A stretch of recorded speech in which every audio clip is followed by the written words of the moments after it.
All right. So thank you all for joining us today. My name is Tess Greinock, and I'm here with my colleague, Kim McKenzie.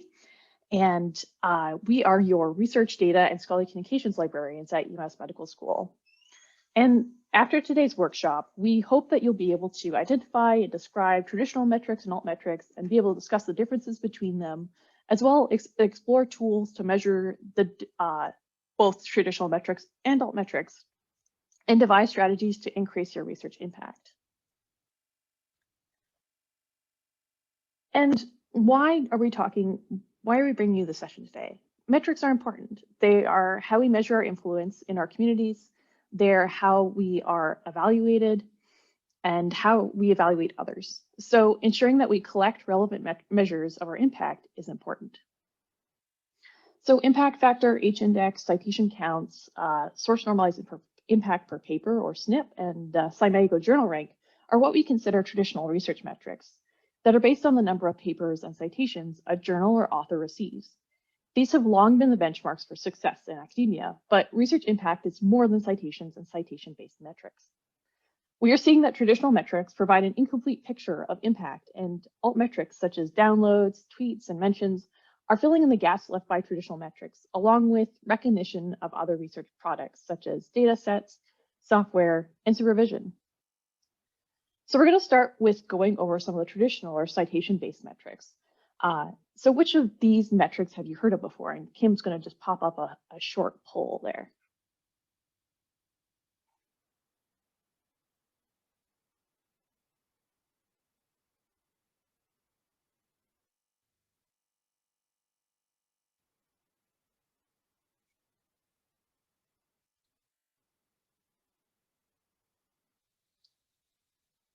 All right, I'm just going to give you another 5 seconds to respond. All right, Kim, if you could end the polling and share the results. So it looks like everyone is familiar with impact factor, but less, and more people are familiar with H-index, but less people are familiar with site score and CIMAGO journal rank and the source normalized impact per paper. So I just wanted to go over some of these and how they relate to each other. So we're going to start with the journal-based metrics, since everybody was familiar with impact factor. So one of the frequent questions we get, though, is how can I access journal impact factor?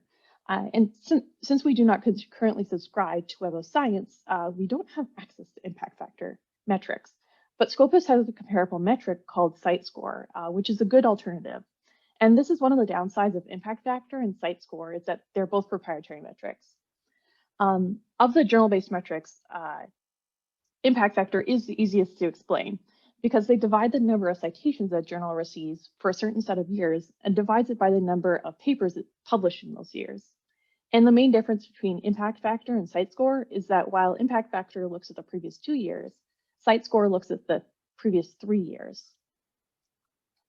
And while journal impact factor and site score were designed to eliminate bias based on journal size and frequency, CIMAGO journal rank, or SJR, and source normalized impact per paper, which are newer metrics, try to improve some of the flaws of the impact factor calculation. The way I like to think about it and the differences between these metrics is if journals were cookies and if journals were cookie jars and papers were cookies and citations were chocolate chips, and I wanted to compare the two cookie jars, I could do so by comparing the number of chocolate chips per cookie, which is how impact factor works. But I realized that some chocolate chips are worth more than others. For example, Lindt chocolate versus generic market basket brand, for example. So when I compare the number of chocolate chips per cookie, I might rate Lindt chocolate chips to be worth 2 generic chocolate chips. This is how CIMAGO journal rank works by taking into account the prestige of the citing journal. So a citation from Nature would be worth more than a citation from a lesser known journal. So continuing with the cookie metaphor, different cookies have different batters. So it's unfair to compare a ginger snap to oatmeal. So we'll compare only cookie jars that have cookies with the same batter and look at how many chocolate chips per cookie. And this is how SNP works. different disciplines have different citation rates. So SNP normalizes the total number of citations based on the discipline. So while impact factor is an established metric, it has many flaws. So I hope you'll give some of these other metrics a try. And when should you be using journal metrics? It can be helpful when deciding where to publish, if you're weighing between different journals. But I highly recommend that they should not be attributed with individual papers, because individual papers often are better represented by other metrics we're going to talk about in a minute. And something to keep in mind is that these metrics do not take into account context, positive or negative citations, or intentionalities, whether it's self-citations, into account. So I mentioned that you could find site score in Scopus, and that's where you'll also find SNP and SJR as well. And so to access Scopus, it's right on our library homepage, library.umassmed.edu, just under the favorites box there. And once you're on the Scopus page, you'll be brought to this search page to start exploring, and you're going to want to go up to the sources link at the top there. And once there, you can search for a journal based on the subject area, the title, publisher, or ISSN. In this case, I'm going to search for medicine, which is a broad subject area with many narrower subjects underneath it, so you can get more specific if you would like. And from this page, I can then rank them by site score, citations, number of documents, percent cited. But you'll notice that, oh, the SJR and SNP are not on this page. So if you wanted to sort by those metrics, you can click on the arrow on the right-hand side and then be able to sort by those metrics as well. And if you want to go get into more details about a particular journal, click on the journal's name and it'll appear. And it has a nice little area that shows the site score, SJR, and SNP.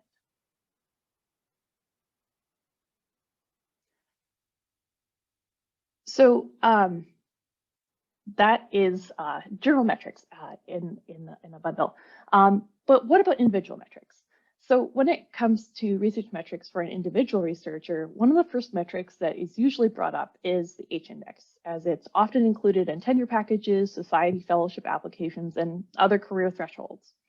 And it's determined by plotting the distribution of citations to an author's publications and identifying the minimum number of papers that have received at least that same number of citations in other papers.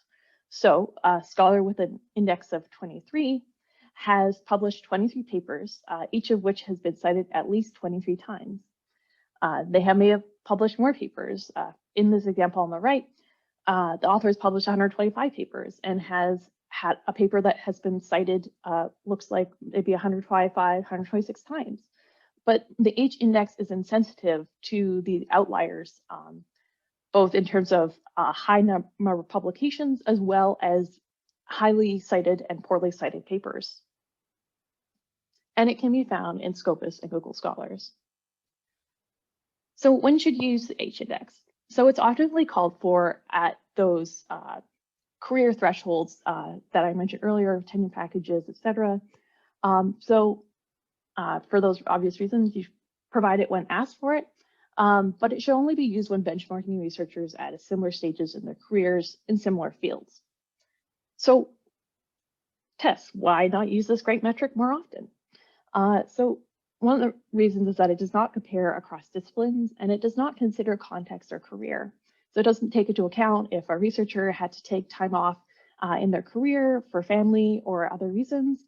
And it doesn't not consider author placement either, or gratuitous authorship either, such as self-citation.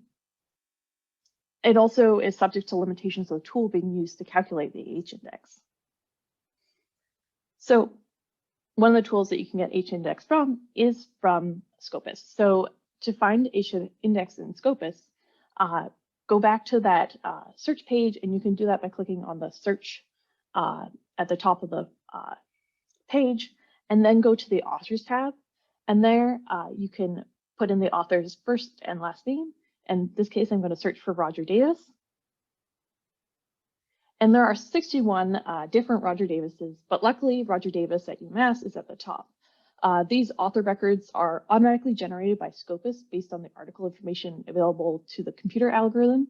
So occasionally there may be multiple records for the same person, which is particularly common if the author has changed institutions or changed their name.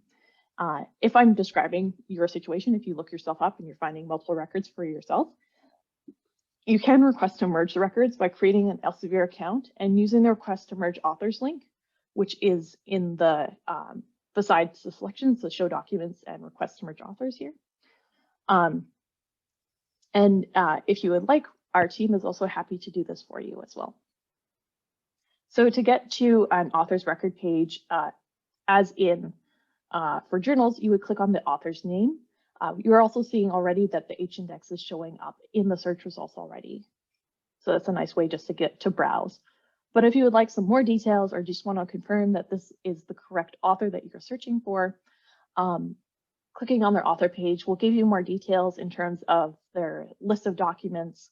And if this is you and your profile, you'll want to review these documents, make sure that there's none that are not supposed to be there or ones that are missing. And it also has more details as well about the number of co-authors, topics, some if they've connected their ORCID, as well as the documented citation trends over time. They've also recently added preprints. So now Scopus currently includes preprints from 2017 onwards from arXiv, bioRxiv, and chemarXiv. And soon social sciences and medRxiv will also be included. So that is another fun thing to look at. So if you're interested in a particular research, you can even see some of the research that is not even published yet.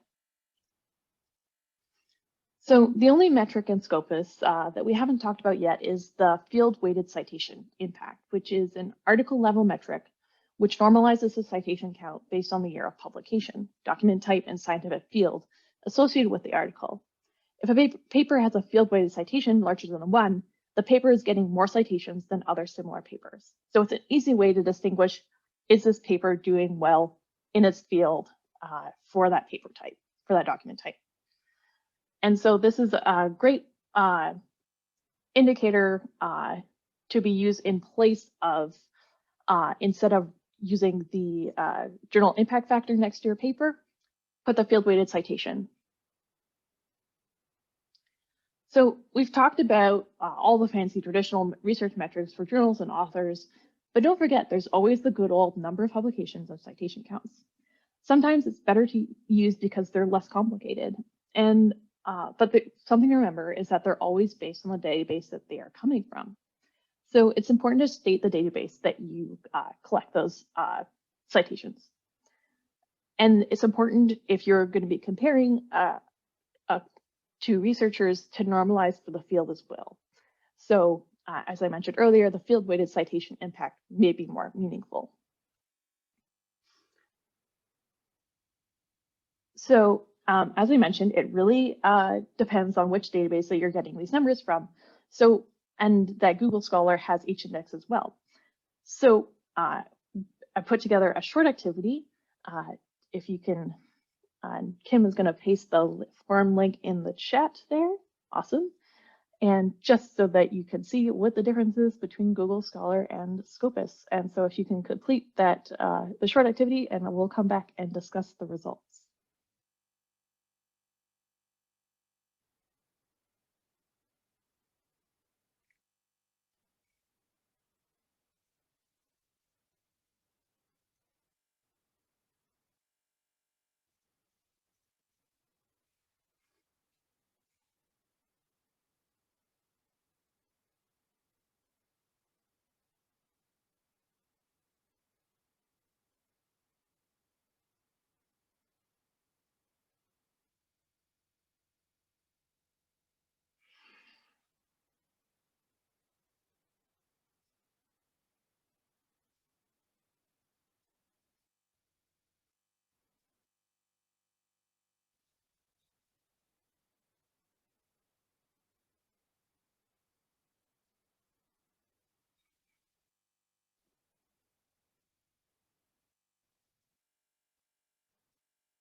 we're going to give about 2 to 3 minutes for this exercise.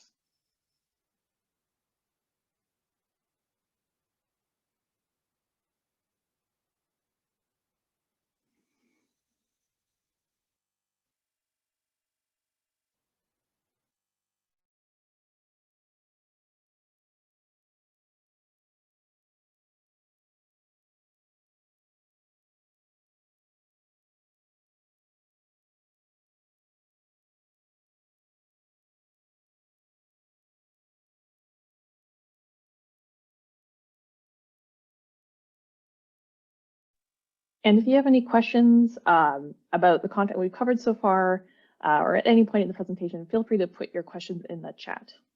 And if we don't cover them right away, we'll cover them at the end of the presentation.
All right, I think we're going to come back and I'm going to talk about the results. So thank you everyone for participating in this little activity. I hope that you enjoyed it. So if you were searching in Google Scholar, you would have found, here, I'll just do the search again. If you just type in the name of the researcher you're looking for, in this case, Roger Davis, usually user profiles turn up in front. But if you were typing something like you wanted to see all the profiles from UMass Medical School, you can also, once you type in the name, narrow down by profiles in Google Scholar as well. But we are interested in Roger J. Davis. So, and on Google Scholar page, I saw that everybody got the number of citations correct. Awesome, yay. So, and it looks like most people got the H index, which was 164. This, since 2016, that's just a smaller, looking at a smaller period. This is of all time, which is similar. Scopus does uses all time as well, so that would be the one, if you wanted to compare the two, that you'd want to look at. And so those were the first two questions. And so in terms of the number of citations, Google Scholar has more and a larger H index for Roger Davis than Scopus. And I see the correct answer in here. So that is correct. So Scopus doesn't has a smaller range of journals that it tracks than Google. And so, and Google Scholar includes non-journal materials as well, such as conferences and posters that's able to pick up citations from as well. So these citation scores are going to be slightly inflated as well. You'll also, sometimes Google Scholar will suggest articles that are not always correct for the author. For example, there is a shoe inserts patent, which was interesting.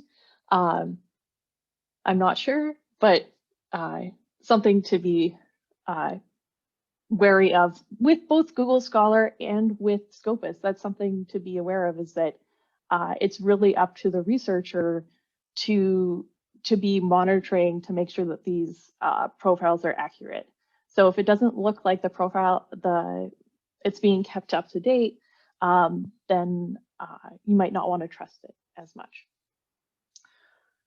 All right, so now I am going to pass it over to Kim. I'm going to stop my share. Hey, thank you, Tess. So let me share my screen.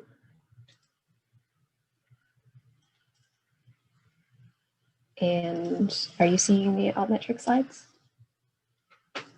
I am seeing the slides. They're, yep, not in present mode yet. Yep. There we go. Okay, thank you very much. Okay. So now that we have some background in traditional metrics, let's talk about altmetrics that can also be used to measure research impact. Altmetrics are article level metrics, metrics which the National Information Standards Organization claim encapsulates the collection of multiple digital indicators related to scholarly work. These indicators are derived from activity and engagement among diverse stakeholders and scholarly outputs in the research ecosystem, including the public sphere. Now, these digital indicators that they're referring to include, among other things, downloads, tweets, blog posts, news articles, Facebook shares, and mentions in policies or patents. Now, why use altmetrics? First, they're faster than traditional metrics. Those traditional metrics rely on citation counts that Tess just talked about, which can take a year or more after an article is published to begin peering. Altmetrics can instead tell you whether that newly published paper is being discussed on social media or in the news. And since altmetrics are not based on citation counts, they can also track items other than journal articles. Altmetrics can add context and meaning to download counts. For example, what country your readers are from and what they're saying about your article. These demographics can be useful. Perhaps there's a potential collaborator tweeting about your research. And also this can give you an idea of how and if your research is being discussed by the public, such as in news stories or blog posts. Are altmetrics going to replace traditional metrics? No, but we would say that they're complementary, and when combined, can give you a broader view of your scientific impact. Altmetrics are not perfect. They have not solved some issues also seen with traditional metrics. For instance, these metrics can be harmful when they're used as a way to rank or assess researchers, such as for tenure or funding. Altmetrics do not differentiate between positive or negative attention. So when a paper is getting lots of Twitter attention, it could be because other researchers are disagreeing with its conclusions. And finally, there's still the chance for gaming the system. Say if a researcher asked their friends to tweet about their new paper or add the citation to their shared Mendeley collection. As Dilbert shows, social media is not always the most trustworthy source of popularity, since likes can be bots. This is one of the reasons that many are still skeptical of altmetrics, though as I'll discuss in a few slides, the companies creating tools to measure these altmetrics are aware and have taken steps to mitigate the possibility of gaming the system. So who's using altmetrics? Many organizations have already started to embrace them. Scientific publishers, including PLOS, Cell Press, and the Nature Publishing Group have all started to use them. And PLOS, as an open access publisher, has actively refused to use traditional journal metrics like impact factor. Platforms such as ResearchGate, Mendeley, and F1000 are tracking altmetrics as well. And research repositories are also participating. PubMed Central tracks citations and downloads. Their download information is, I believe, only available to publishers. And our own repository here at the medical school, eScholarship at UMMS, also tracks downloads and delivers those counts to authors on a monthly basis. Through Plumex Metrics, which I'll mention again in a minute, you can also find metrics including citation counts and media mentions. Our repository can also give you an idea from where in the world the download originated. This makes it a great and free option for sharing your articles, conference presentations or posters, data sets, or supplementary materials. And by storing your items in a repository like eScholarship, your work has a permanent home with a permanent link. Your items will have DOIs, or digital object identifiers, assigned to them, meaning your items will be citable. And your items will be openly available, which is and will be getting more important, particularly with data sets. Moving on, there are multiple tools available for measuring altmetrics. You may have noticed some of these logos before. One we're going to talk about a great deal today is the donut, the Altmetric donut. UMass subscribes to Altmetric Explorer for institutions, so you may have seen this little donut on faculty profile pages. We'll talk in a minute about what the donut and its colors mean. Impact Story can show you how often an item has been mentioned on different platforms, such as Facebook, Twitter, Reddit, and others. And on the right here, you can see just how often, or how many different scholarly products are tracked by Impact Story. Articles, preprints, data sets, online resources, and more. The third choice is Plum Analytics, which is part of Elsevier. These metrics can be found for items stored in eScholarship. And a breakdown here is what I showed you before. But if you click on that Plum X metric box, it will take you to the page with much more detail, including the most recent tweet and blog posts that mentioned that article. So now we're going to take a few minutes to spend some time taking a closer look at Altmetric Explorer for institutions. First, what is the Altmetric donut? It's a visual representation of what type of attention an article or research object has received. For example, the red stripe means that this article was mentioned by mainstream news outlets, while the yellow means it was mentioned by blog posts. You can see here just how many different sources are tracked by Altmetric. What about the number in the middle? This is the Altmetric attention score, and this is a weighted indicator of the attention this item has received. The algorithm is calculated based on the volume of mentions, what the source category was, and who the author of the mention was. So first, the volume. Very simply, how many times was the item mentioned? For the source, was it mentioned in a high-profile news story, or was it a retweet?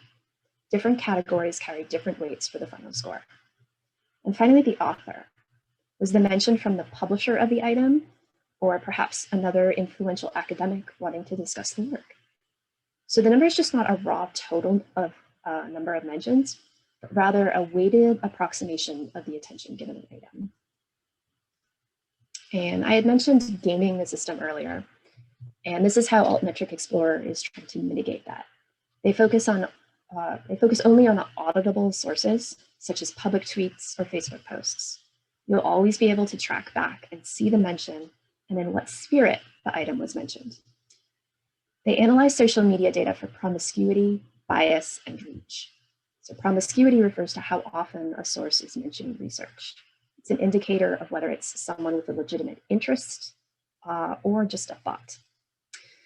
Bias refers to whether a particular social media account tends to post about the same thing. This could be a publisher promoting its own work, for example. And this type of post isn't weighted as highly as other types. And reach looks at how many unique accounts have shared or mentioned an item. So this does not include one's friends or followers.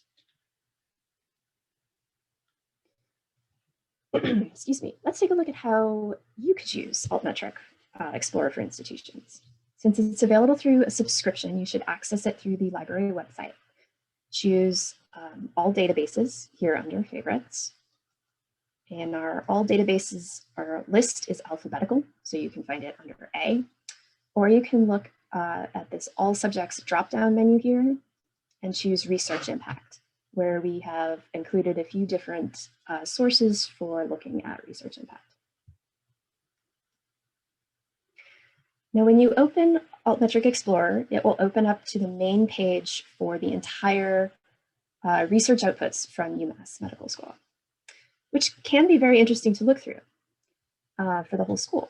You can see the attention breakdown right here, which shows the number of mentions of different types for all of the research output from UMass Medical.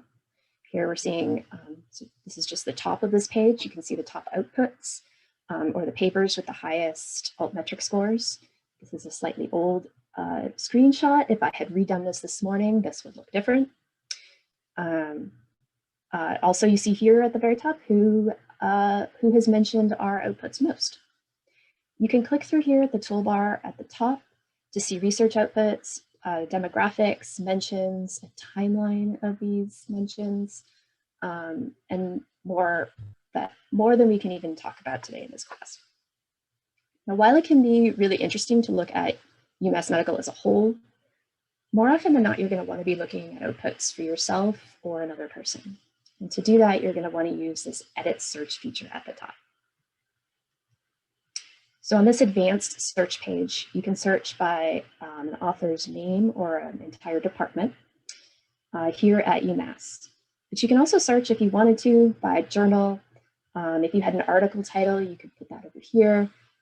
So there's a lot of different ways that you can search, but more often than not, you're going to be looking for a particular person or department.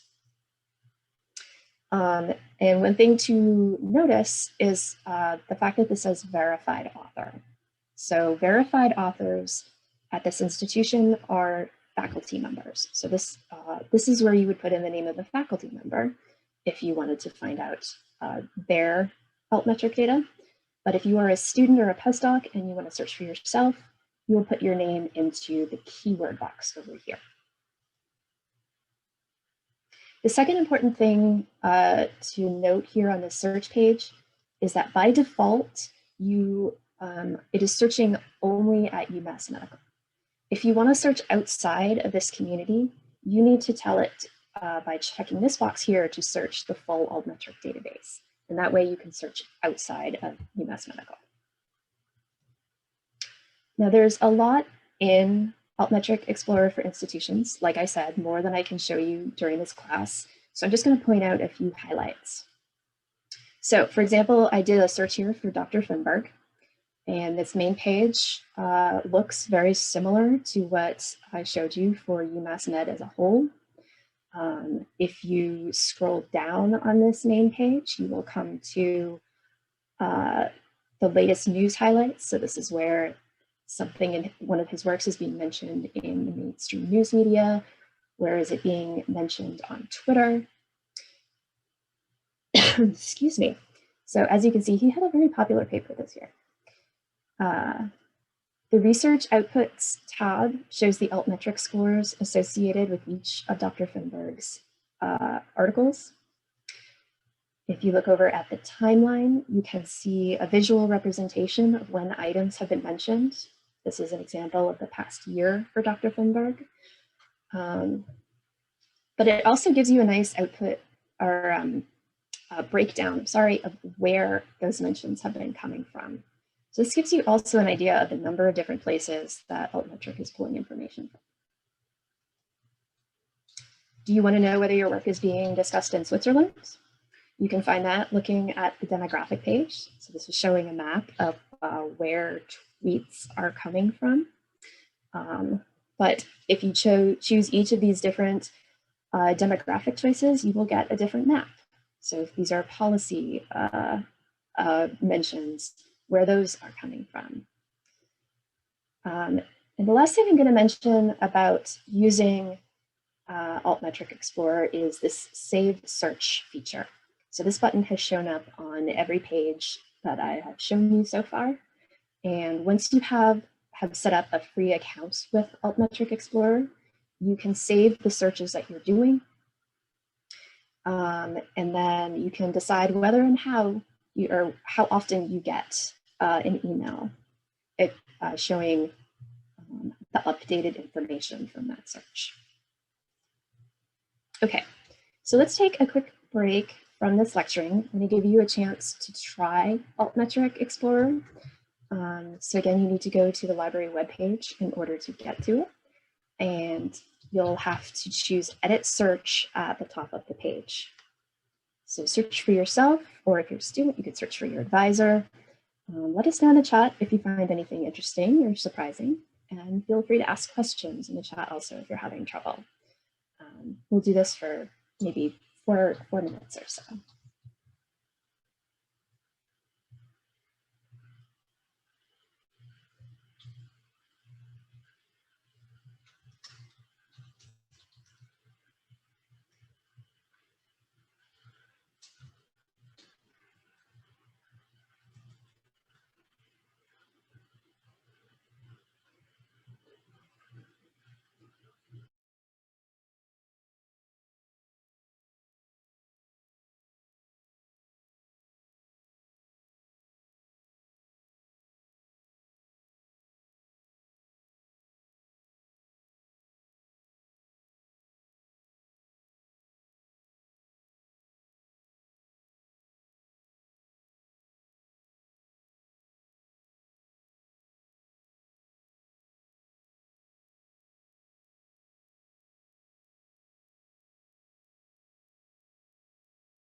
I'm going to get started again, and just in the future, this is always available for you to search through.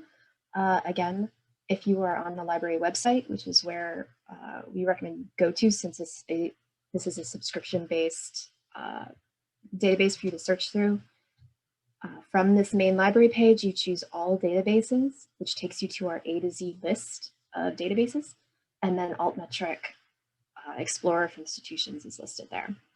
And that way you can go in, you can create your own account if you want to, or you can just do a search right there. Okay. So here are a few points to take away from this part of our discussion on metrics. First, altmetrics are not a complete answer to the shortcomings of traditional metrics, but they can be used to complement those traditional citation-based metrics. The combination of metrics can allow you to assess items both at the journal level and at the article level. And altmetrics can highlight the value of and attention to non-journal publications, such as datasets, posters, blog posts, etc. And these new metrics are likely to grow in importance, particularly with the rise of open access publishing, preprint publishing, and the mandate to make data more publicly available. So in this last section of this webinar, we want to discuss how you can use different types of metrics to tell your story, such as in your CV, your bio sketches, or job applications. The NIH BioSketch instructions for contributions to science allow for discussion of the influence of the findings on the progress of science or the application of those findings to health or technology. Well, that sounds pretty vague. It's actually a great opening for using non-traditional metrics, but you want to be selective in what you use. If your mom posted about your latest paper to Facebook, that's not going to have as much meaning as if a scholar in the field at another university tweeted about it, or the news media mentioned it in an article. Provide context and explanation to make those metrics more meaningful. So what does that mean? If your work was mentioned in a policy, explain what that policy was for. Describe how your work was discussed. For example, this work was described as a breakthrough study on ALS by another prominent researcher. You could also highlight comments from news stories, mentions in policies or patents, or once you're running your own lab, the work of students that you have mentored. Here's some other examples of how you might include different kinds of metrics. So you could highlight your full range of outputs, as in this project produced 11 non-peer-reviewed articles, 2 reports for policymakers, 4 magazine articles, 3 local newspaper articles, and 23 presentations to a variety of policy and academic audiences, and 2 book chapters. You want to highlight the impact of one or more outputs. So the paper describing this work is listed below and has been cited more than 100 times, citing here Scopus, has been referred to by the news media 23 times, and has received 60 Twitter mentions. Or you want to highlight some successful dissemination of your work. The 21 publications resulting from this work have been cited by 750 subsequent works by investigators in 47 countries and in 7 languages around the world. It can be helpful, particularly as a new researcher, to expand your reach. So as this quote here says, as the author, you have the network and knowledge to make a dramatic difference to the reach and usage of your work. And so here are some ways to do that. But first, Tess is going to put up another poll. You can throw that up there.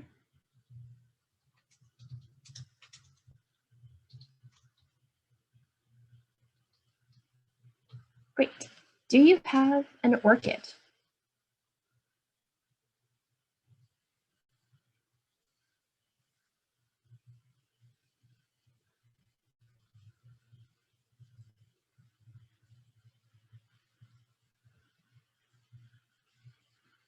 Okay. I think we're all set. Great, so good portion of you do have an orchid. For those of you who don't know what an ORCID is, let's talk about that for a second. So it's important to identify yourself. There are many authors out there with the same name or even the same initials, as Tess showed you when she was demonstrating Scopus in Google Scholar. That's why an ORCID is becoming essential. An ORCID is an ID number unique to you, kind of like a social security number for your research. You can, for those of you who haven't yet, you can easily register for one at orcid.org. It takes about 30 seconds. And then you can use it to link your named papers and your publication history. Excuse me. For those of you who haven't done this already, though most of you I think have, we'd suggest taking the time because more and more publishers are also asking for this number during the article publication process, and the NIH would like you to have one. For maximum effect, make sure your entries are viewable by everyone instead of just trusted parties or only me. This is another way to identify yourself to the research community. Use social media. It's not going anywhere, and it can be a great tool for sharing your work and also just for participating in larger scientific discussions. I know I follow a lot of discussions both in library science and in neuroscience that are appearing on Twitter. But also LinkedIn, blog posts, maybe Instagram. These are all forums to share your work and ideas. Make sure your work is out there for people to find. We've already talked about using eScholarship at UMMS, but there are other types of repositories available, including SlideShare, Figshare, GitHub for sharing code. There are many options available. There are also, as Tess mentioned earlier, repositories for preprints, such as Archive and bioRxiv. Now, if you want to seriously pursue using Altmetrics to get started, this 30-day impact challenge is a systematic way to go about it. This is available via this link, but you could also just Google 30-day impact challenge. So for our last activity, just spend a few minutes using what you found on Altmetric Explorer to think about what you might use in a personal statement. We know writing a personal statement takes a long time. We're not asking you to do that. We just want you to get a little practice or think about some ideas of what you found on Altmetric Explorer that you could use, say, in your biosketch. So we'll just take a few minutes to do that. And as a reminder, we went over this earlier. To get to the library website, you can just Google Lamar Suter Library, choose all databases, look for Altmetric Explorer, and then you can do the edit search to find where you can put names in to search for them.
Is anyone finding anything unexpected?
Okay.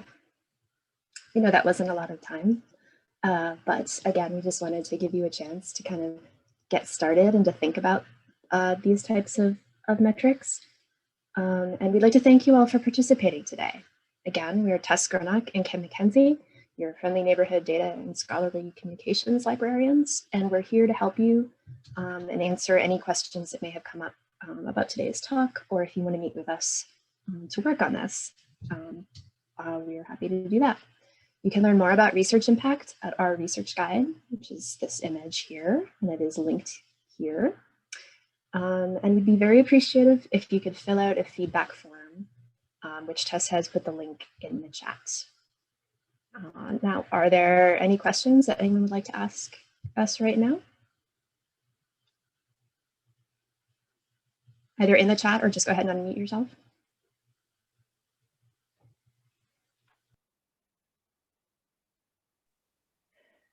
Kim, there was one question that came up in the Mentimeter.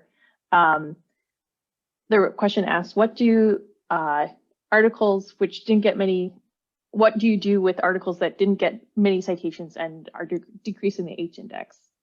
So in answer to that question, the nice thing about H-index is that if you're looking at H-index for your entire career, not a certain time period, having articles with lower citation rates are not going to affect your H-index. The H-index can only grow if you're looking at the H-index, just a standard H-index. If you're looking at an H5 index per se, which looks at just the most recent 5 years of publication, then those papers with lower citations are going to have an effect on the H-index. And in terms of how, there's not much that you can do with them per se, because the publications are out there. This information on citation is out there, publicly available, either on Google Scholar or on Scopus for people with subscription to it. So you aren't able to hide it. Someone can always find it.